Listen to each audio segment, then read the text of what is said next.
Bonjour à tous, alors aujourd'hui vraiment une vidéo sans chichi. Regardez simplement sur cette photo, je vais faire court, les brins de ce 1637 de mon échantillon que j'ai depuis un petit moment quand même sont très courts, relativement secs. Alors je ne vais pas m'embêter, je sais que ce tabac risque fort de me déplaire parce que c'est un tabac réputé très fort, c'est un brin qui peut être potentiellement relativement nicotineux. Donc, sans vraiment de forme, sans, on va dire, le même montage que d'habitude, voilà, je l'ai donc mis dans ma nouvelle Lacroix, je ne me rappelle plus son nom, je suis désolé, Saint-Claude 778. Donc c'est une nouvelle pipe que j'ai reçue de Pierre. Merci Pierre encore. Je le dis devant tout le monde, c'est vraiment une pipe qui fait partie d'un lot de choses que Pierre m'a envoyé alors que j'ai strictement rien demandé. Il commande très souvent sous mes vidéos, donc ça me fait vraiment très plaisir. Et il m'a envoyé donc cette pipe comme des échantillons de tabac, des tasses braise, à titre complètement gracieux. Voilà, tasse braise comme ça par exemple, très jolie, de tasse braise que je n'avais pas encore possédé ni même bien sûr essayé. Alors merci encore Pierre. Je vais, je pense, consacrer cette pipe à mes essais de non aromatique. Voilà, en alternance avec la petite Bud Choquin Gentleman 93. Donc, je vais allumer ce 1637 dans cette nouvelle petite pipe que j'ai, que je n'aurais pas forcément pris. Hein, c'est une forme qui ne m'attire pas spécialement, mais en définitive, en la voyant, ben, elle me dit si, elle a quand même son petit charme. Et moi qui aime bien les pipes assez fines, en définitive, c'est pas mal. Alors. Alors très facilement tongue bite.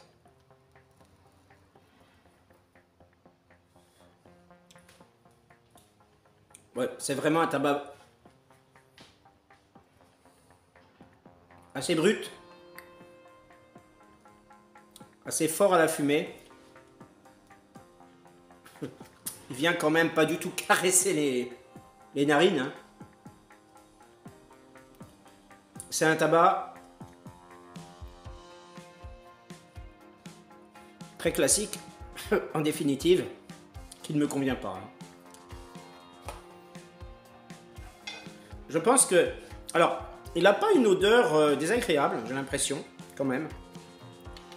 Ça fait une odeur de pipe très classique un peu quoi. À la limite c'est un mot qui me vient, une pipe du grand-père quoi.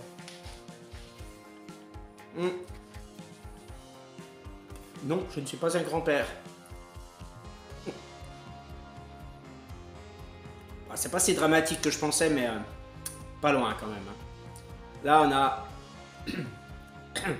on a une morsure, un grattement de gorge. C'est très particulier. Je suis bien devant ma fenêtre grande ouverte parce que comme vous le savez, je déteste fumer les fenêtres fermées et puis m'exposer à des odeurs de tabac froid. Donc j'ouvre vraiment grand. Alors on ne peut pas dire que ce soit un tabac hyper gravement costaud. Parce que là pour le moment, je n'ai pas d'effet nicotinique. Mais le confort de fumage est quasiment nul pour moi. Parce que il est gratouillant, il est un peu mordant, surtout à l'allumage. Ce que j'apprécie le plus à la limite, ça peut être l'odeur, mais stricto sensu. Hein. C'est-à-dire pas du tout l'impression que la fumée donne au niveau des narines ou même donc dans... Quand on tire dans la bouche, le goût du tabac donc. Non, vraiment l'odeur de la fumée n'est pas désagréable en soi. En revanche, je pense qu'une fois que c'est parti, c'est parti. On entend bien un peu craquer les brins quand on tire un peu là, comme ça. On entend bien craquer les brins. Donc globalement ça va.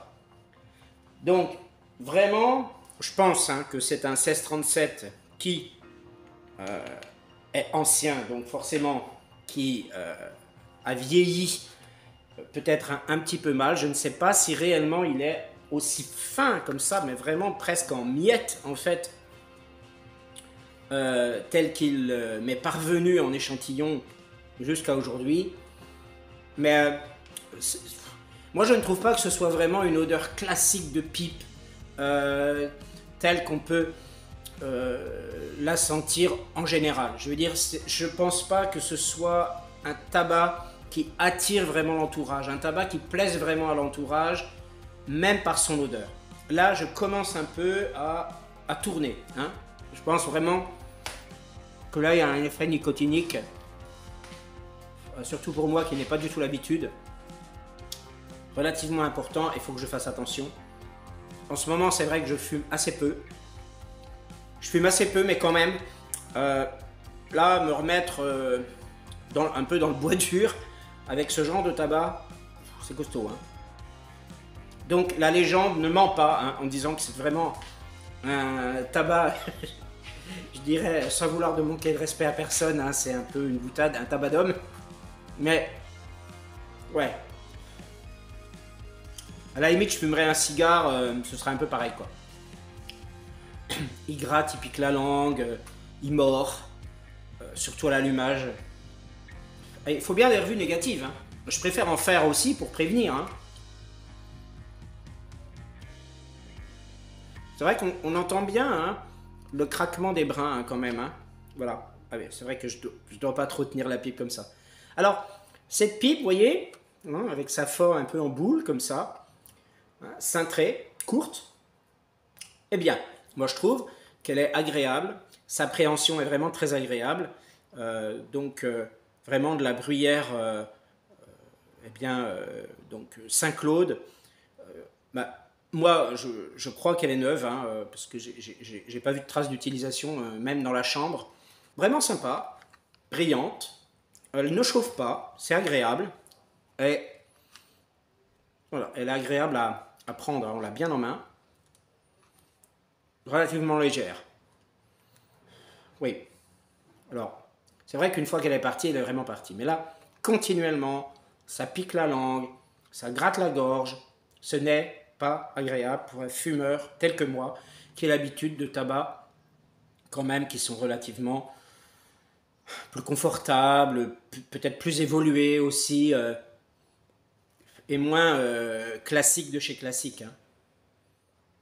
Vous voyez, je fais vite pour décrire un petit peu ce que je ressens, parce que c'est très significatif. Et je ne pense pas que je m'attarderai plus de 10 ou 15 minutes là-dessus.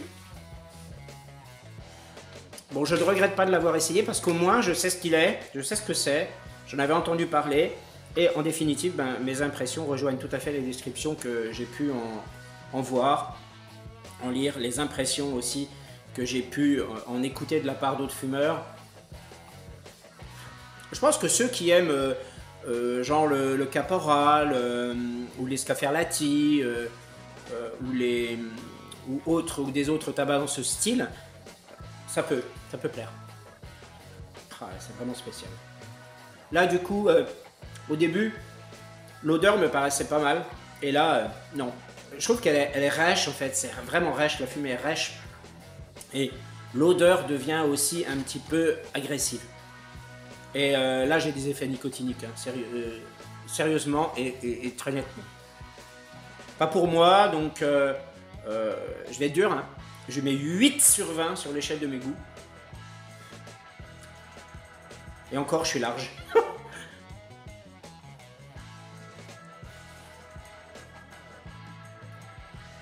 Ah, c'est vraiment très très particulier. Et plus le fumage avance, là, plus je me sens bizarre, je me sens mal, je me sens un peu nauséeux. C'est vraiment très étrange. Donc voilà mes impressions sur ce tabac. Alors, j'attire votre attention sur le fait que je suis, on va dire, dans les hasards, entre guillemets, je ne crois pas au hasard, mais on va dire ça comme ça, de ma vie, dans des événements, ma foi, relativement agréables. Je suis entré en contact avec une association pour chats sur la ville de Villepinte en Seine-Saint-Denis. L'association s'appelle Chatia, C-H-A-T-I-A, et on peut y adopter des chats qui ont été trouvés dans la rue, qui ont été plus ou moins abandonnés, des jeunes chats notamment. On peut en avoir pour entre 2 mois et 1 an. Et franchement, je suis entré en contact avec 2 personnes de l'association qui sont vraiment très gentilles et je recommande cette association pour ceux qui chercheraient un chat. Donc vous pouvez trouver les coordonnées sur internet. Ils ont une page Facebook, donc vous pouvez y aller, vous renseigner un petit peu. Si vous souhaitez avoir quelques précisions de prime abord, vous pouvez toujours m'écrire à mon adresse en bas, donc sous la bannière d'accueil de ma chaîne. Vous avez mon adresse de contact si on fumait la pipe tout attaché @outlook.fr. Et franchement, si vous voulez un chat, allez-y, parce que c'est vraiment une association qui prend soin des animaux et qui a aussi plus besoin d'argent pour vivre, pour continuer cette activité, que besoin de recueillir des chats, parce que vraiment c'est trop difficile. Donc pensez, si ça vous intéresse, adoption avant tout, et non pas donner des chats. Pour l'instant, ils ne peuvent plus, je parle en leur nom, mais j'ai vraiment bien sympathisé avec les 2 personnes qui s'en occupent. Merci à tous et à très bientôt pour la prochaine vidéo.